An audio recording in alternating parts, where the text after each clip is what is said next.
Olá pessoal, tudo bem? É uma enorme satisfação poder estar aqui hoje, palestrando o Brasil inteiro, então, né?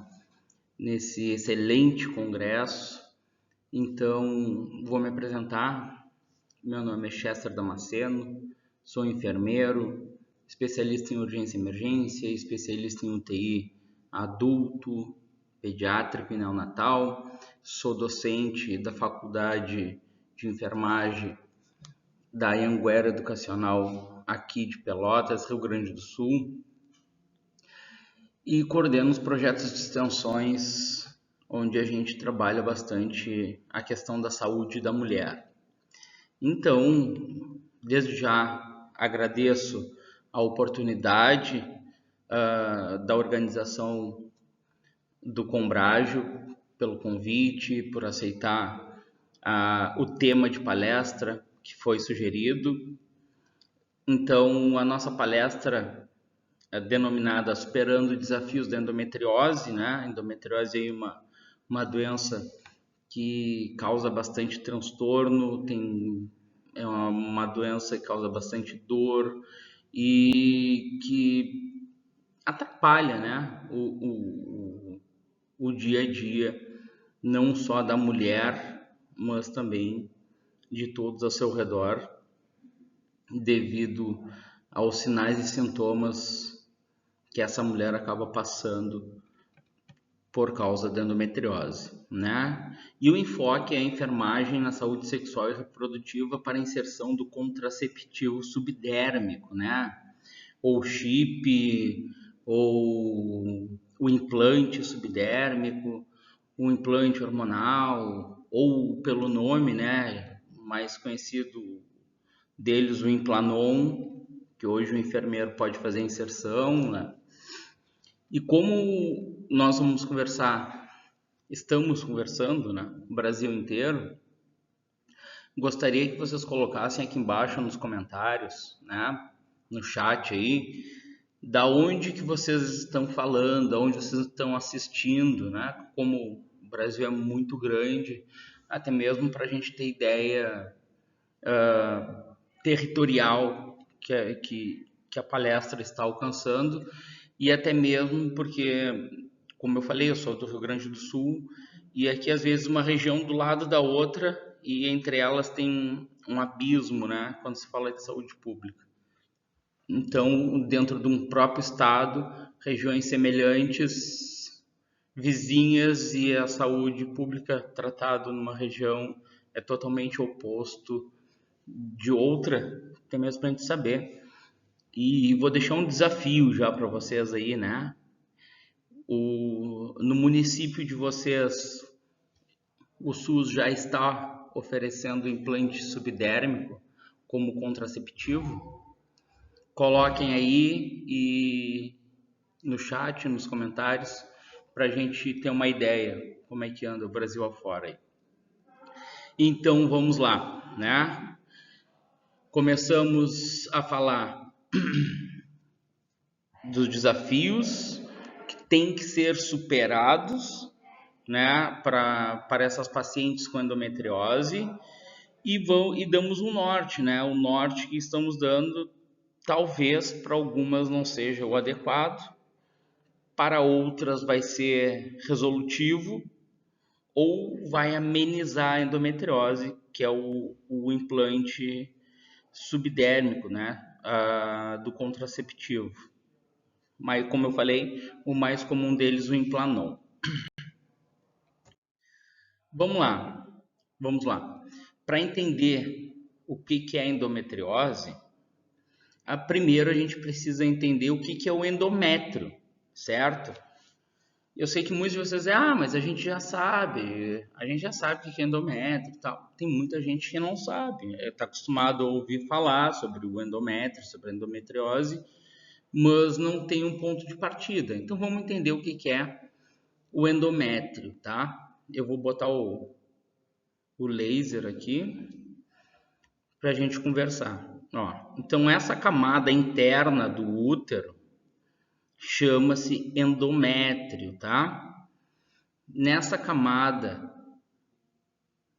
é onde o embrião o ovócito fecundado, né, que vai virar um embrião, vai se alojar para o desenvolvimento, então, do feto, posteriormente, né, do futuro bebê. Então, esse tecido que cresce internamente no útero, ele é chamado de endométrio. Então, tem tudo a ver com a nossa endometriose. Então, o tecido cresce e descama todo mês, algo que a maioria das mulheres estão cientes, né? Então, se não tiver a fecundação do ovócito, ele vai descamar e o ovócito vai embora, tá bem? Junto com a escamação do endométrio e o fluxo menstrual. Inicia seu crescimento logo após a menstruação e se descama na próxima menstruação. A cada ciclo menstrual, a rotina se repete, então é repetitivo. Então, começa a crescer as células, aí não fecundou nada, descama, e no momento que parou de descamar, que foi embora tudo junto com o fluxo menstrual, ele volta a crescer novamente. Então aqui a gente já falou, no caso do embrião, né? Então, se o ovócito não for fecundado e não virar o embrião, ele vai embora junto com o fluxo menstrual. Eu acho bem bacana, bem interessante essa imagem, né? Não é por acaso que eu coloquei ela na nossa apresentação. Eu acho muito forte, impactante.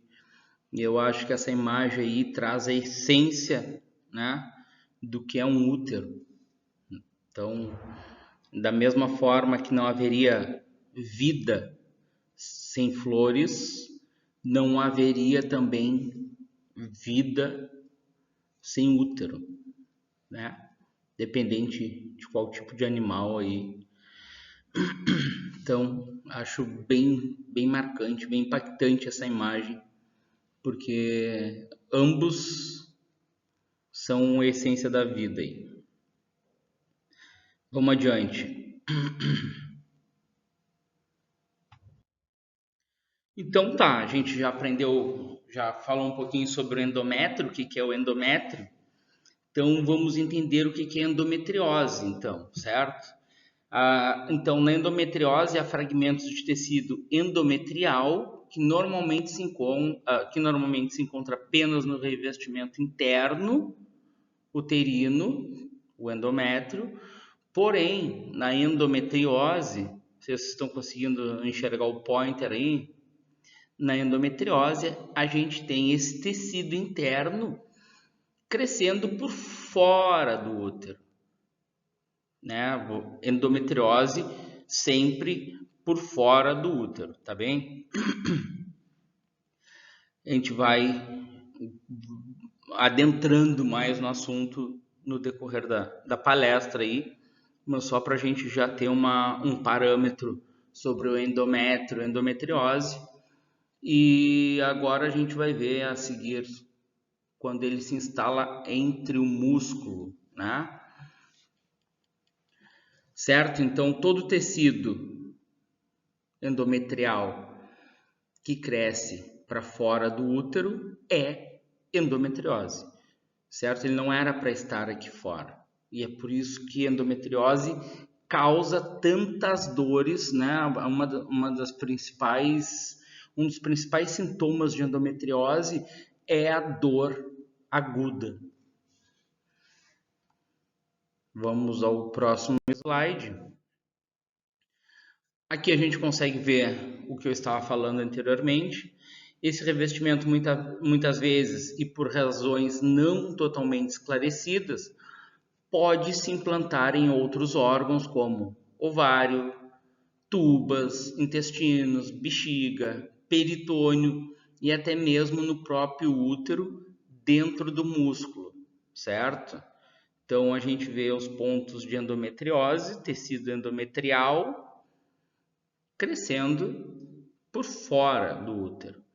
E esse tecido por fora do útero vai gerar muita dor na maioria das vezes, certo? E do outro lado, a gente tem a adenomiose.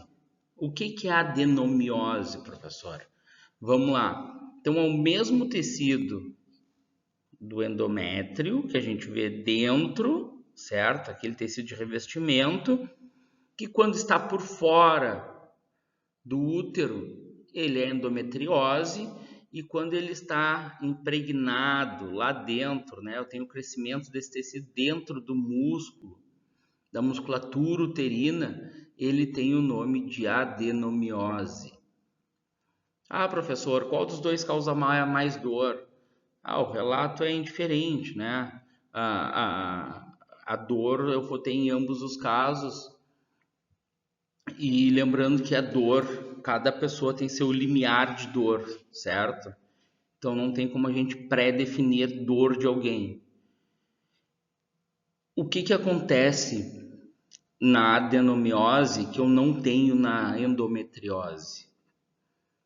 Um edema, né, da musculatura uterina. Podem ver que eu tenho um edema aqui que eu não tenho quando esse tecido é por fora. Então eu tenho compressão de vasos que fazem a irrigação, artérias e veias que fazem a irrigação da nossa musculatura uterina. Isso tanto para fora quanto para dentro. Se vocês perceberem na imagem, está levemente menor essa parte onde eu tenho adenomiose, certo? Todo órgão que perde seu formato original, ele acaba perdendo algumas funções, certo? Então, isso é um prognóstico que não é legal também, tá bem? Vamos adiante. Ainda não se sabe por que o tecido endometrial cresce para fora do útero, né? Tem algumas possibilidades, a gente vai falar sobre elas, mas nem todo caso é o mesmo caso. Nenhuma mulher é igual a outra mulher, a gente somos seres semelhantes, porém, cada um de nós com suas particularidades e com seu funcionamento orgânico, tá bem?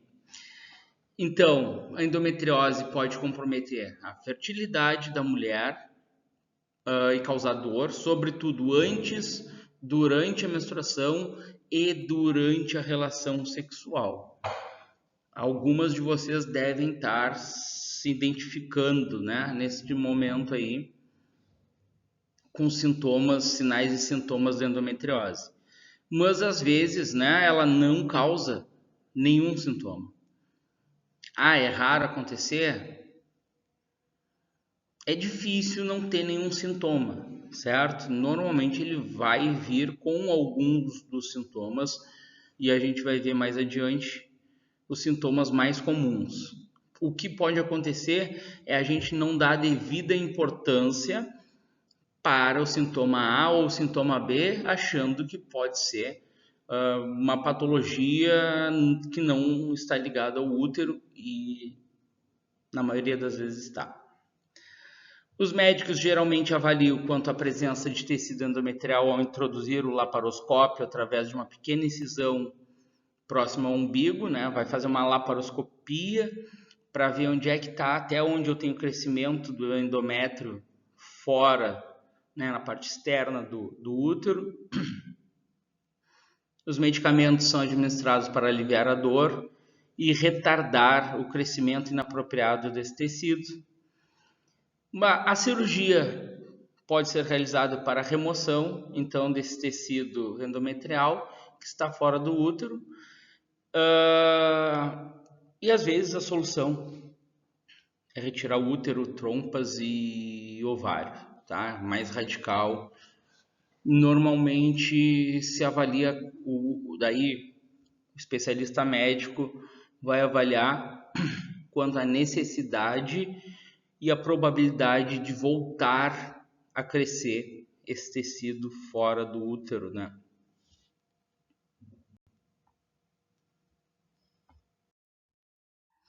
Quais são as causas? da endometriose? Como a gente falou ali, não tem bem definido, cada pessoa, é um organismo diferente, funcionamento orgânico também varia bastante. Desculpa. Então, sabe-se que pequenos fragmentos de revestimento uterino, que são eliminados durante a menstruação, podem subir pelas trompas. Deixa eu botar meu pointer lá, né? Tive a eliminação das minhas células do endométrio e elas podem, uma das hipóteses que elas podem subir, então, pelas trompas de Falópio em direção aos ovários, adentrando a cavidade abdominal. Olha só.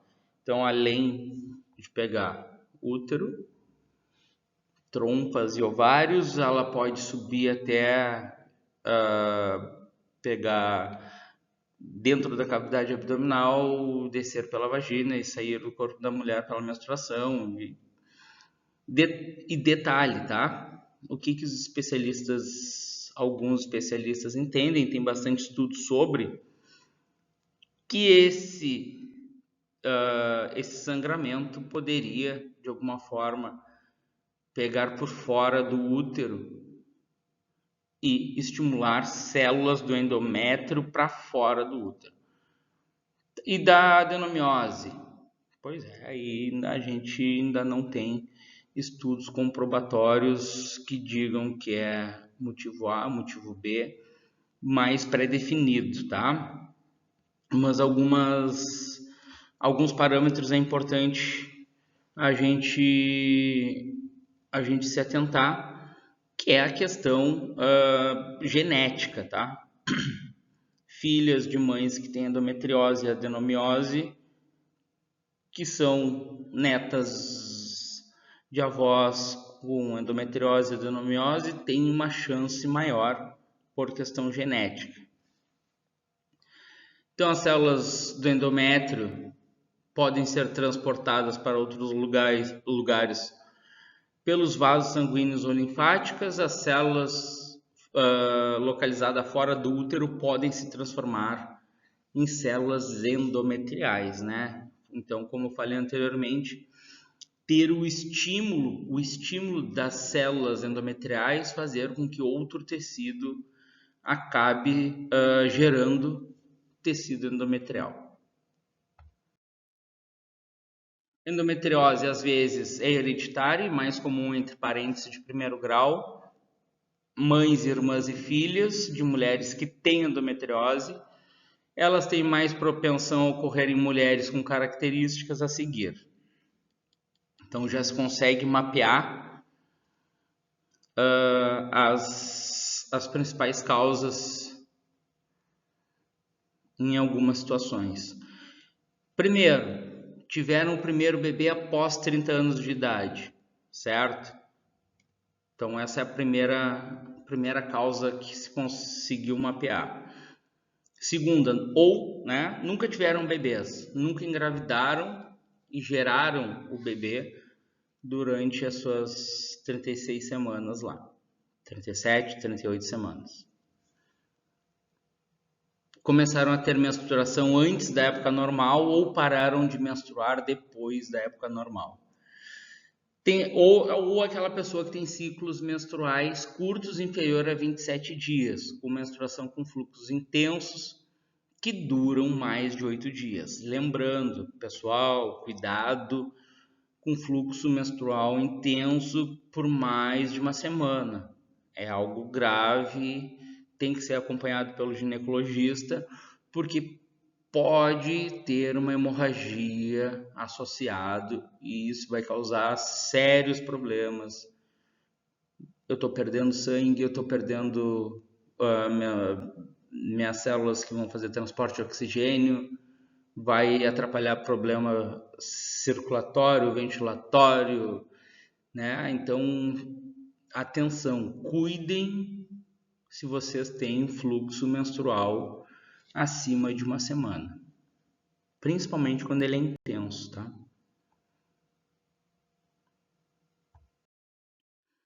A endometriose parece ter uma tendência para ocorrer com menos frequência em mulheres. Menos frequência não quer dizer que não vá aparecer, certo? Mas uma tendência menor em mulheres com as seguintes características: tiveram várias gestações, começaram a ter menstruação depois da época normal, amamentam por muito tempo, têm usado anticoncepcionais orais de baixa dose por um longo período, praticam atividade física regularmente, especialmente se iniciaram antes dos 15 anos de idade e se exercitam por mais de 4 horas por semana, tá bem? Então, são as principais características das mulheres que têm a tendência de ter menos ocorrência, então, de endometriose. Vamos lá. Sinais e sintomas, então. Lembrando que eu já falei lá no início, né? Cada mulher é única. Então, podem ser gêmeas, geneticamente iguais, né? Elas vão ser únicas. As duas podem ter endometriose e os seus sinais e sintomas serem diferentes. Não necessariamente uma tem que ser igual à outra em nenhuma questão, certo? Então, só para a gente deixar claro, se gêmeas univitelinas são diferentes, que dirá, né, alguém aqui do Rio Grande do Sul com alguém lá do Rio Grande do Norte, por exemplo, né, onde diversos fatores são diferentes, clima, né, cultura, alimentação. Então, tenham para vocês que cada mulher é única. Voltando aos sinais e sintomas, vamos falar da mais comum, tá? Então, o sinal e sintoma mais comum da endometriose: dor na região inferior do abdômen e na região pélvica. Cara, eu tenho na imagem assim, ó, perfeito, tá? Essa é a região que mais dói, do umbigo para baixo. Então, inferior do abdômen e região pélvica. Conseguem ver aí o pointer, o laserzinho aí? Beleza. Segundo sintoma associado, então, à nossa endometriose: irregularidades menstruais, né? Eu não tenho uma regularidade de dias, eu não tenho uma regularidade de fluxo, então pode sim ser causado pela endometriose. Dor na relação sexual. Desculpa pela tosse aí, que aqui no Rio Grande do Sul teve uma variação de temperatura assim, ó, gigante. Então, quem tem rinite alérgica, bronquite, bronquiolite, tá todo mundo com tosse. Olha só, dor na relação sexual. Dor na relação sexual não é normal. Da mesma forma que dor na região inferior do abdômen não é normal, principalmente no período pré e pós-menstruação, irregularidades menstruais não são normais, dor na relação sexual também não é normal, tá bem? Então, atentem primeiramente para esses 3, né? 1, 2, deixa eu achar minha mão aqui no vídeo, 3. Então, 3 principais sintomas, e ainda a gente pode ter associado alterações intestinais, gastrointestinais, como prisão de ventre, por exemplo, mas eu posso ter diarreia associada também. Mais comum a prisão de ventre, pelo processo inflamatório e pelo crescimento, muitas vezes, do endométrio nas paredes intestinais. Então, além da prisão de ventre, eu também posso ter uma dor associada, né? Vamos adiante. Tá, professor, e o implanon, não falamos ainda do implante. Calma, nós vamos chegar lá, né? Primeiro a gente tem que entender o processo da endometriose para a gente saber de que forma que o implante subdérmico que o enfermeiro já pode implantar pode fazer com que essa melhore as condições de sinais e sintomas. Vai curar, professor, vai curar o chip, né, hormonal, vai curar a endometriose? Não vai curar, né? Não vai curar.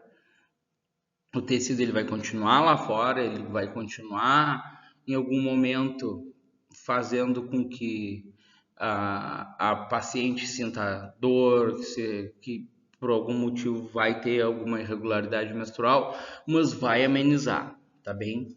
Em alguns pacientes há relatos de não ter mais sinais e sintomas, mas a endometriose continua lá, certo? Aí eu trago um artigo, tá? Pra gente, já que a gente está no congresso, vamos falar de ciência, né? Então, a frequência dos sinais e sintomas individuais concomitantes na população estudada. Então, deixei a fonte aqui. Até eu vou pedir para o pessoal da organização depois disponibilizar num link essa fonte aí, para vocês terem acesso a todo o artigo, que é bem interessante, é instigativo, né? Então, da população estudada, nesse artigo, 13,5% apresentam dismenorreia, 13,9%, além de apresentar dismenorreia, apresentam a dor pélvica, né, pegando de lado a lado entre crista ilíaca. 16,9% da população estudada afirmam ter dismenorreia e dispareúnia e 36,3%, cara, é uma quantidade gigante da amostra, confirmam ter dismenorreia, dispareúnia e dor associada, dor pélvica associada. Tá? Então, vejam que mais de um terço da população que foi estudada apresentam dismenorreia, dispareúnia e dor pélvica, né? Então, é algo que é preocupante. Devia ter mais estudos sobre, né? E mais ações, certo? A gente poderia entrar dentro da questão de outras práticas, tá? Mas não é o nosso caso aqui, a gente vai falar do chip. Talvez em uma outra oportunidade a gente consiga trazer outras medidas bem interessantes, que já tem bastante estudo dentro das práticas integrativas complementares em saúde. Então vamos lá. Opções de tratamento, tá? Vamos falar um pouquinho do tratamento da endometriose.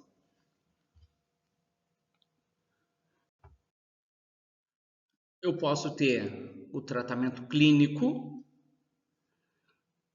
a partir dos sinais e sintomas, a gente tratando sinais e sintomas. Ah, tem dor, vou tomar anti-inflamatório. Ah, tá causando constipação, vou fazer uso de medicamento que me ajude a evacuar mais fácil.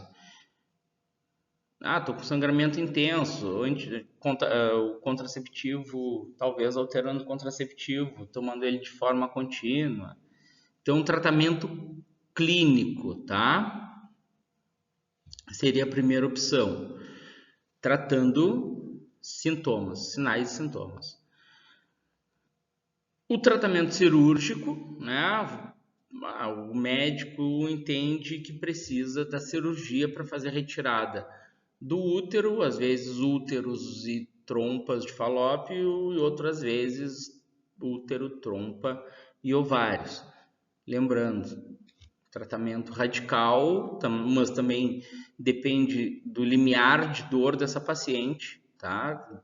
Mas vai retirar o útero, vai retirar as trompas e vai te retirar o ovário.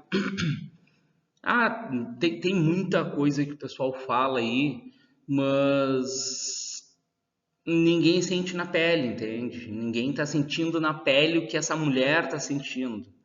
Vai retirar os 2 ovários. Não, tem que ficar um, deixa um ovário. Provavelmente, se eu tiver endometriose num ovário, aquele outro ovário também teve contato com tecido endometrial, de alguma forma, e há chance dele desenvolver endometriose. Então, por isso que muitas vezes a cirurgia radical é a melhor opção, certo? Não tem como descartar que um ovário tem tecido endometrial e o outro não, né? O problema é que faz uma cirurgia, retira o útero, deixa a trompa, deixa ovário, aí depois faz cirurgia, tira um ovário, não adiantou, tira um ovário. Daí segue, daí um ano, 2, começa sinais e sintomas, vai fazer um exame de imagem, vai aparecer lá no outro ovário tecido endometrial. Então, por isso que muitas vezes o tratamento cirúrgico ele se torna radical para ser resolutivo, né? E não tem como uma pessoa se colocar no lugar da outra para dizer se dói ou se não dói a ponto de retirar útero, trompas e ovário. Como eu falei ali desde o início, né? Mas eu reforcei ali no outro slide. Cada mulher é única. E assim como o limiar de dor é único em cada pessoa. Terapia hormonal. Então, terapia à base de hormônio. E aí a gente já começa a entrar. Até falei um pouquinho ali no clínico junto, né? Na questão da terapia por contraceptivo contínuo, para fazer com que não tenha um crescimento no endométrio. Então, terapia hormonal, muitas vezes trocando contraceptivo, combinando contraceptivo ou utilizando os outros métodos contraceptivos, pode ser uma opção interessante para essa mulher que sofre com endometriose.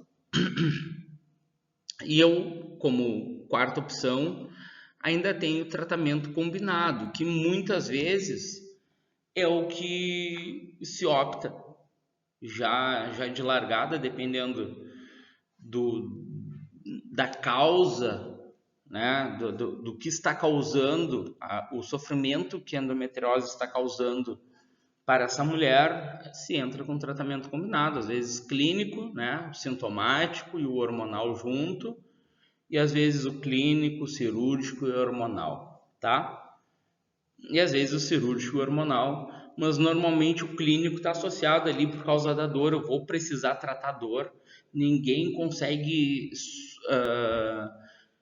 conviver com dor diariamente, né? Isso a gente vê bastante com paciente com câncer, né? Que eles têm dor intensa diariamente e a gente vê a qualidade de vida decaindo em decorrência da dor muitas vezes. Então, paciente, é inadmissível o paciente ser atendido, ser tratado e continuar com dor. É inadmissível a pessoa receber um atendimento e sair desse atendimento sentindo dor, tá bem?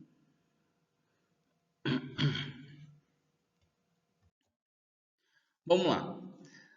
Vamos falar um pouquinho sobre o tratamento clínico, né? O tratamento clínico visa apenas alívio de sintomas álgicos e a melhora da qualidade de vida, Lembrando, se a pessoa não tem uma dor tão intensa, essa dor não é prolongada, essa dor não é pré-menstrual, durante menstruação, pós-menstruação, que é comum em pacientes com endometriose, a gente pode utilizar o tratamento sintomático, né? Então, o tratamento clínico visando sintomas de dor e melhora, óbvio, né? Diminui a dor, melhora a qualidade de vida, ou seja, não vai proporcionar a diminuição da lesão. O endométrio vai seguir fora do útero e no próximo ciclo menstrual ele vai começar a inchar, ele vai começar a crescer, desenvolver e vai começar com dor de novo. Aí entra com tratamento clínico. Então, existem diversos medicamentos disponíveis para controlar a dor associada à endometriose, incluindo analgésicos, anti-inflamatórios, esteroides, e não esteroides e narcóticos, como por exemplo o uso de morfina, só que o uso de morfina contínuo, isso faz muito mal ao restante do nosso organismo, certo? Então, se eu chegar aos narcóticos, às drogas narcóticas aí, eu já tenho um prejuízo, eu tenho um declínio na qualidade de vida em decorrência do uso desses medicamentos, né, que vão fazer com que outros sistemas sejam sobrecarregados. Tratamento cirúrgico, a gente vê na imagem aí, então a videolaparoscopia, a cirurgia mais indicada para o tratamento, tem como objetivo remover completamente todos os focos da endometriose, lembrando, pode ser feito, a gente falou de remoção radical, mas eu posso, dependendo da quantidade de tecido extrauterino, fazer só a remoção dos mesmos, tá? Nada vai garantir que ele não vá crescer novamente, certo?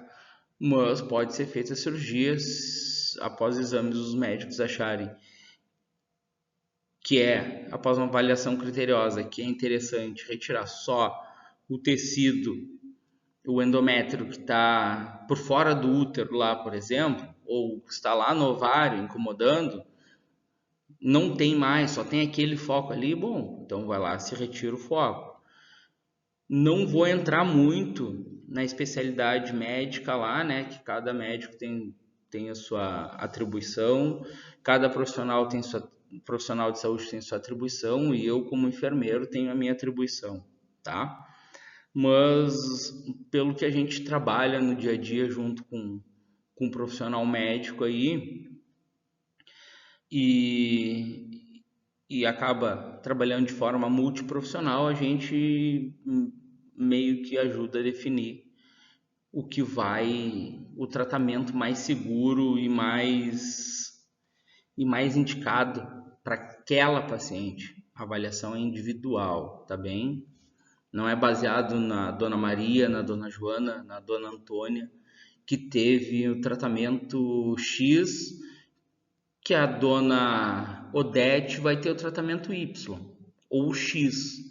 Daqui a pouco o tratamento B, né? Totalmente diferente. Lesões parecidas, genética talvez parecidas, mas é individual de cada uma. Então, eu estava aqui, todos os focos, remover completamente todos os focos da endometriose, preservando a função reprodutiva. Então, se for pouco tecido crescido por fora dos órgãos ali, a retirada radical não é a primeira alternativa, mantém-se a função reprodutiva. No entanto, essa opção de tratamento só deve ser oferecida para aquelas pacientes cujo tratamento clínico foi ineficaz ou contraindicado. Lembrando, né, daqui a pouco tem a contraindicação do uso de determinado fármaco, de determinado anti-inflamatório, de determinado narcótico e não vai ter como passar dor da paciente, não vou ter como melhorar a qualidade de vida daquela paciente, e aí a gente vai partir então para a segunda opção, que seria o tratamento cirúrgico. Vamos adiante.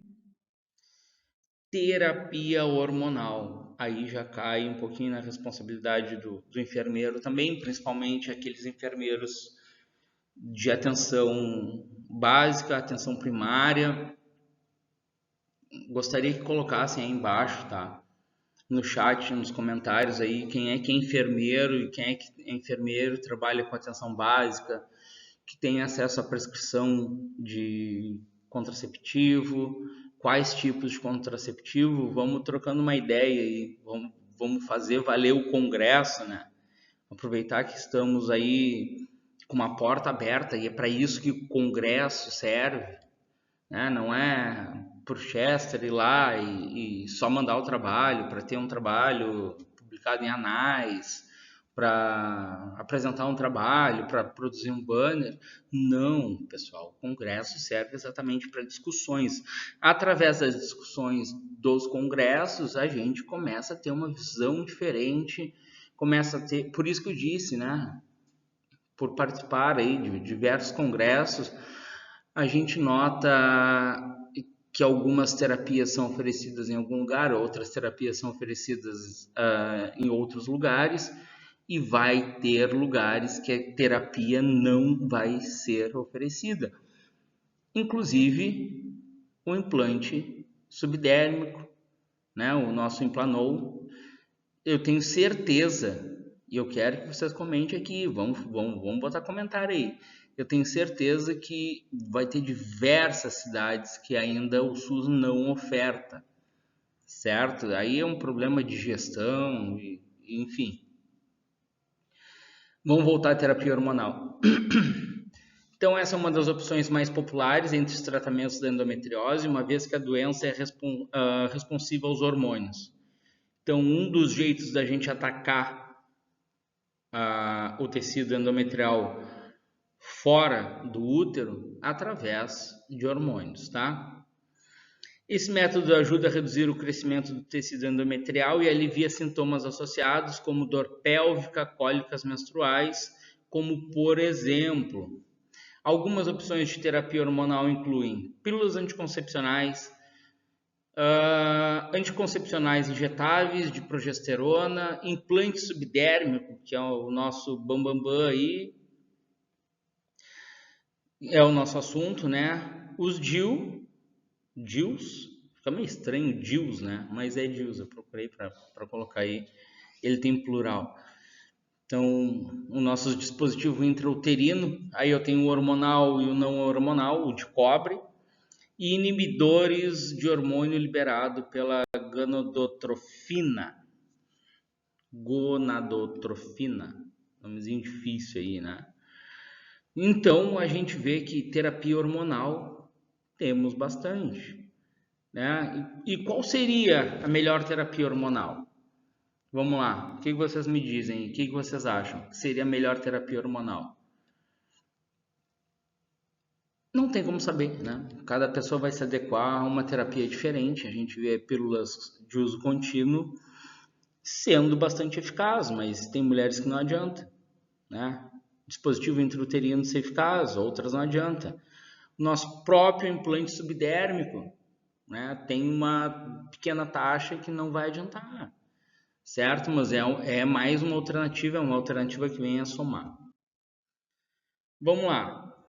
Então, aqui as nossas terapias hormonais, pílulas, o implante subdérmico, nossos adesivos e os nossos contraceptíveis injetáveis. Cuidando aqui para não me passar no horário, né? Senão a organização arranca minha cabeça, né? Não podemos atrasar o colega lá. Vamos falar então, chegamos na cereja do bolo, agora sim. Mas vejam que é progressivo, né? O ensino ele tem que ser de forma progressiva, inclusive em palestra, né? Talvez por ser professor eu tenha essa percepção que meus alunos entendem melhor quando a gente parte lá do 0 até chegar no 10, certo? Chegar no 100, no topo lá, na cereja do bolo. Então, para pegar o fio da meada, aqui no sul se chama o fio da meada, outros lugares chamam o fio da ninhada, né? Não sei como é que chama aí. Então, mas para conseguir ter um raciocínio lógico gradativo. Então, chegamos no implante subdérmico. Então, para ajudar na escolha, junto ao seu médico, onde o enfermeiro ainda não tem autonomia para prescrever, lembrando que o COFEN já autoriza o enfermeiro a prescrever, a implantar, a retirar o implante, tanto no âmbito particular quanto no Sistema Único de Saúde, tá bem? Mas alguns lugares ainda tem muita resistência do profissional médico. Então, vamos apresentar uma comparação com algumas vantagens e desvantagens dos principais métodos. Lembrando que deve ser analisado o estilo de vida, deixa eu botar minha mão aqui na tela, o estilo de vida, a rotina e as condições prévias de saúde da mulher, porque todo método escolhido deve proporcionar conforto e bem-estar. Então, qual é o melhor método para Dona Joana? O que proporcionar um conforto e bem-estar melhor para ela. Esse é o método que tem que ser escolhido junto ao seu médico ginecologista ou junto ao enfermeiro lá da atenção primária, por exemplo, que vai fazer a consulta de enfermagem com a Dona Joana. Não é o método que o enfermeiro acha que tem que ser e também não é o método que o médico acha melhor. É um método que vai deixar a Dona Joana num conforto, né, que aumente a área de conforto dela e proporcione o bem-estar. Então, não adianta ser um método impositivo, chamado goela abaixo, né? Tem que ser algo que seja bom para o paciente. E é essa visão que eu, como enfermeiro, tenho, tá? Como enfermeiro, a minha visão é essa aí. Então, vamos lá. Notem aqui, então, que eu tenho um implante, olha ali, ó, já, né, na parte interna do braço, tá? Olhem o tamanho que é o implante. Eu tenho a imagem dele mais na frente ali e a gente vai ver direitinho. Então fica nessa região, parte interior do bíceps, né? Ah, professor, qual é o local? A profundidade, ele tem que ser subdérmico, né? Ou intradérmico, tá bem? Não pode pegar no músculo, não pode ser profundo, também não pode ser superficial, senão a derme vai fazer com que ele seja expulso. Vamos adiante. Vamos lá, vamos tratar ele agora do nome comercial. O que é o Implanon? Para que serve? Então, o Implanon é uma pequena haste flexível de cerca de 4 centímetros que é inserido sob a pele do braço. Ele é um tipo de contraceptivo subdérmico que libera um hormônio chamado etonogestrel. Então, o etonogestrel é o hormônio que vai prevenir a gravidez de várias maneiras. Primeiro, ele impede a ovulação, ele impede a liberação de óvulos, de ovócitos pelo ovário. Primeira barreira dele. Segundo, ele engrossa o muco cervical, dificultando a passagem do espermatozoide. E o terceiro ponto, ele altera o revestimento do útero para prevenir a implantação do óvulo fertilizado. Bom, então, engrossando o muco cervical e alterando o revestimento do útero para o óvulo fecundado não aderir à parede, eu já tenho um ganho aí, certo? E o outro ganho é a não liberação do óvulo, onde se eu não tiver liberação do do ovócito lá, eu também provavelmente não vou ter o crescimento de células endometriais para poder fazer a absorção não, né? Para poder fazer, a grosso modo, a caminha depois para ele fixar ali. Desculpa. A grande inovação do Implanon é sua longevidade.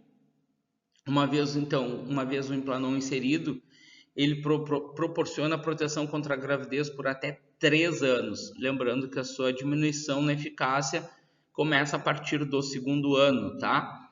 Mas ele garante aí 3 anos de liberação hormonal. Sem a necessidade de troca e nem de suplementação de pílula anticoncepcional, como por exemplo, tá? Então ele é bem eficaz. O uso de implante de etonogestrel em pacientes com endometriose e adenomiose. Olha só, agreguei mais um conteúdozinho para nossa palestra, né? Vamos ver, só não posso passar lá do tempo, tá? Mas botei o adenomiose porque é muito comum quem tem endometriose também em algum momento desenvolver adenomiose. A incidência da endometriose e adenomiose tem aumentado nos últimos anos em todo o mundo, tornando um problema de saúde pública. Óbvio, onde a paciente tem dor 10, 15 dias, se a gente for contar pré-menstrual, menstrual e pós-menstrual, isso aí vai dar quase que meio mês de dor. É inviável, né? Não tem como imaginar uma pessoa passando 15 dias do mês, metade do mês com dor. E para vocês verem como vocês mulheres são guerreiras, né? O homem com 37,5 de febre está morrendo, atirado na cama, dizendo que vai morrer. Vocês sangram aí 7 dias, 8 dias, algumas 10 dias, que não seria o normal, né? Quem tem endometriose passa 10, 12, 15 dias com dor e tem toda a sua vida,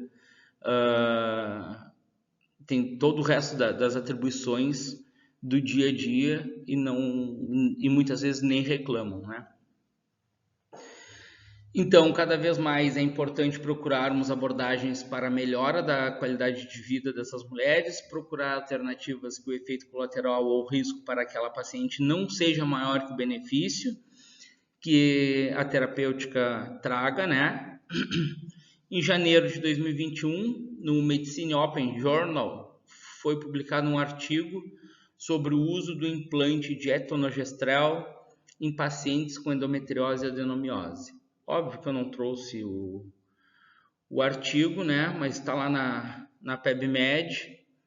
Não trouxe porque a gente não ia ter tempo para abordar, mas está lá, certo?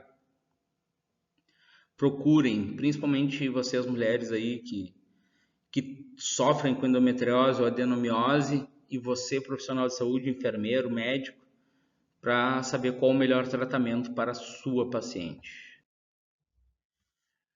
Então, o implante de etonogestrel é uma boa terapêutica para controle da dor pélvica crônica nas mulheres, por não ter passagem hepática. Pode ser usado para pacientes que tenham contraindicação do uso hormonal via oral. Olha o quarto benefício aqui, do Implanon, tá? No geral, geralzão. Porque cada mulher é uma mulher. Nós nunca mais vamos esquecer, né? Cada mulher é diferente da outra mulher. O desafio em nosso país é o valor. A maior parte da população não tem condições de arcar com o custo do implante, mas é viável por uma boa parcela importante das mulheres, devendo ser uma das alternativas expostas para pacientes com endometriose e adenomiose. Questão de custo, né? Só para a gente ter uma ideia. Aqui em Pelotas, Rio Grande do Sul, o implante custa em torno de R$850, R$840. Claro, vejam os benefícios são uma liberação hormonal por 3 anos, sendo que pode ser aplicado pelo enfermeiro na unidade básica. O SUS disponibiliza, não sei como está em cada região aí, tá? Mas o SUS disponibiliza. Claro que precisa solicitação do médico para liberação para paciente e em decorrência do alto valor, mas são 3 anos de duração do contraceptivo.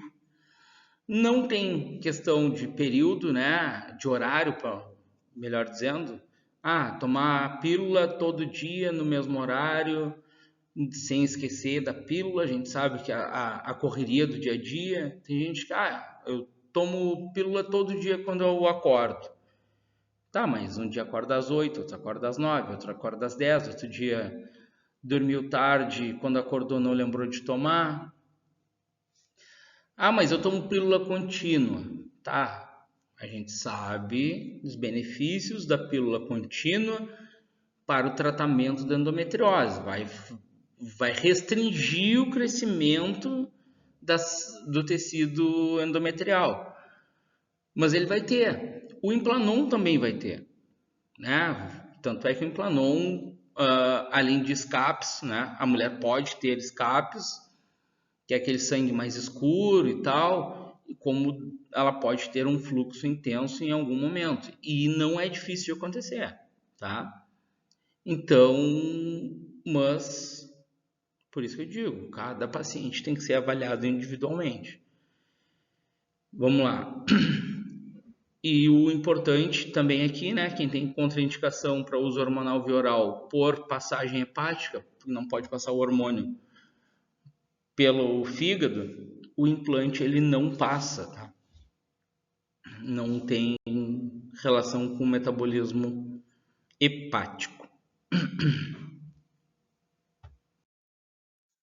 Amparo legal da inserção pelo enfermeiro. Vamos chegar lá então, um pouquinho do amparo legal para os enfermeiros de plantão, para os acadêmicos de enfermagem, tá? que estão presentes conosco aqui no nosso congresso.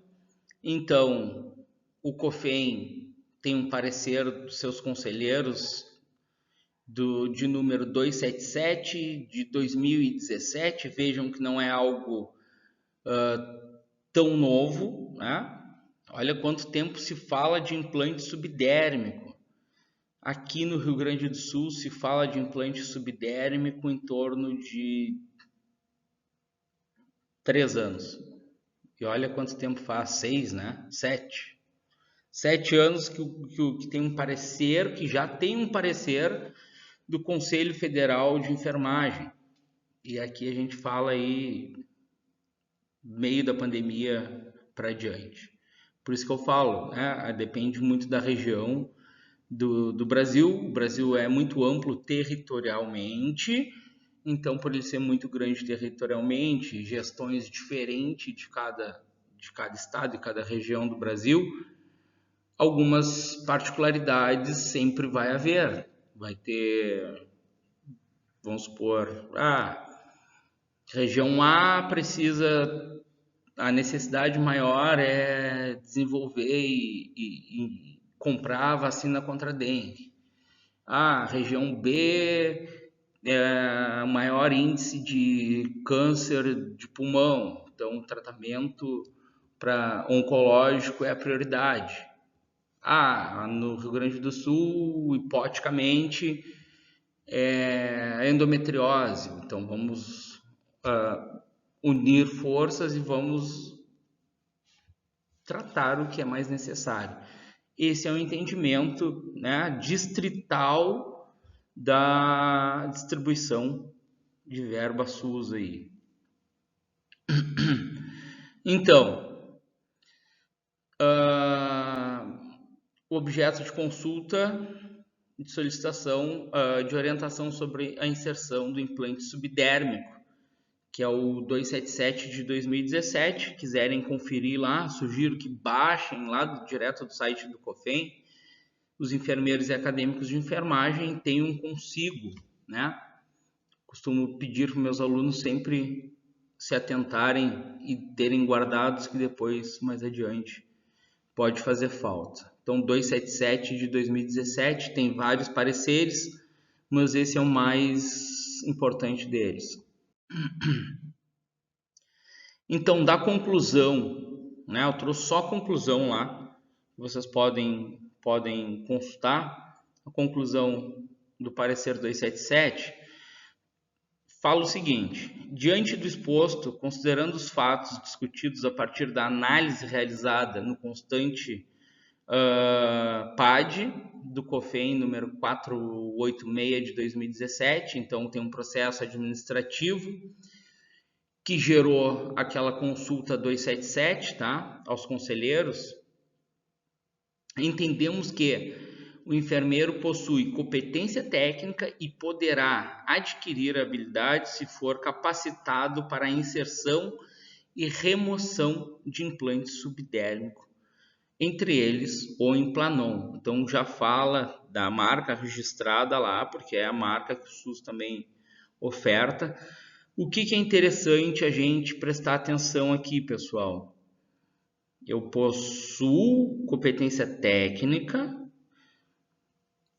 e poderei, né, adquiri-la e adquirir habilidade se eu for capacitado. Então tem que ter capacitação para a inserção e remoção do implante. Lembrando, né, implantei lá, parte, deixa eu botar o meu braço aqui, deixa eu achar a tela aqui.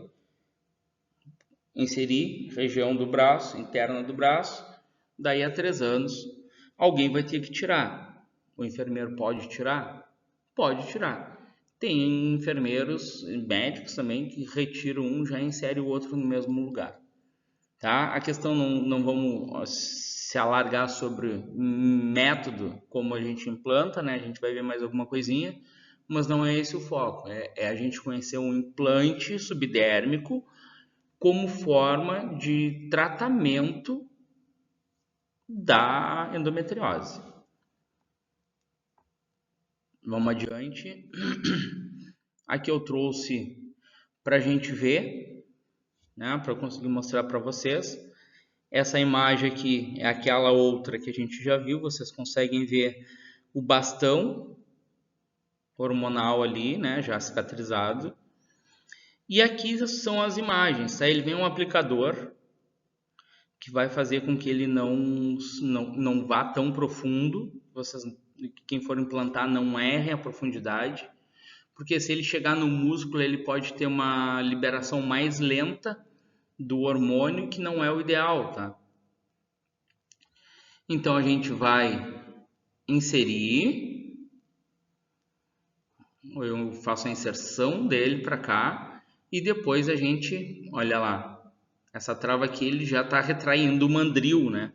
Como se, ali ele fica dentro de uma agulha, como se fosse um mandril de um abacate, certo? E aqui ele retrai, ó. Então, quando eu insiro o implante, o bastão, olha ali, está dentro do mandril, inseri no local que eu quero, retraio e o bastão fica lá na pele. E aí a gente faz um curativo compressivo ali, normalmente micropore para micropore, tem gente que passa atadura para que não se mova e ele não caia, tá? Hoje o enfermeiro podendo suturar, né?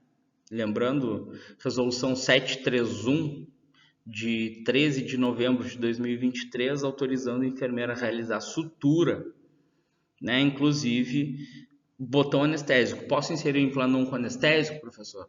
Posso, né? Mas eu vou ter a dor igual, porque eu vou ter que inserir o anestésico. Então, não se torna eficaz, na minha percepção, tá? Na minha humilde percepção. Posso fazer um ponto de sutura ali?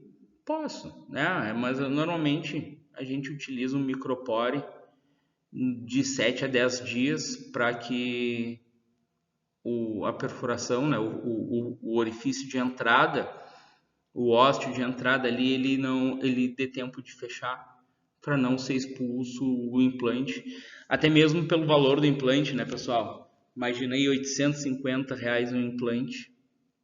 é muito dinheiro para perder, né? Então, esse aqui é o método de inserção do implante subdérmico. Quem é que já conhecia aí? Vamos lá, eu gosto que comente, né? Bota que.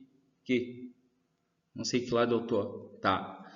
Bota nos comentários aí quem já fez, já inseriu, quem não inseriu e se conheciam a técnica. Então, eu tô em cima da Mar Seno, né? Tô em cima do resto do arroba do meu Instagram. Se tiverem dúvidas, fico à disposição, tá? Eu respondo lá, não tem problema nenhum. Vou responder também, se for o caso, de dúvidas aqui pelo chat. Então, deixo meu agradecimento. Primeiramente, agradeço a organização do evento, um baita congresso que vai ser de extrema relevância aí por muito tempo, até a próxima edição, né? Então, tenho certeza que o conteúdo muito rico gerado pelo Congresso.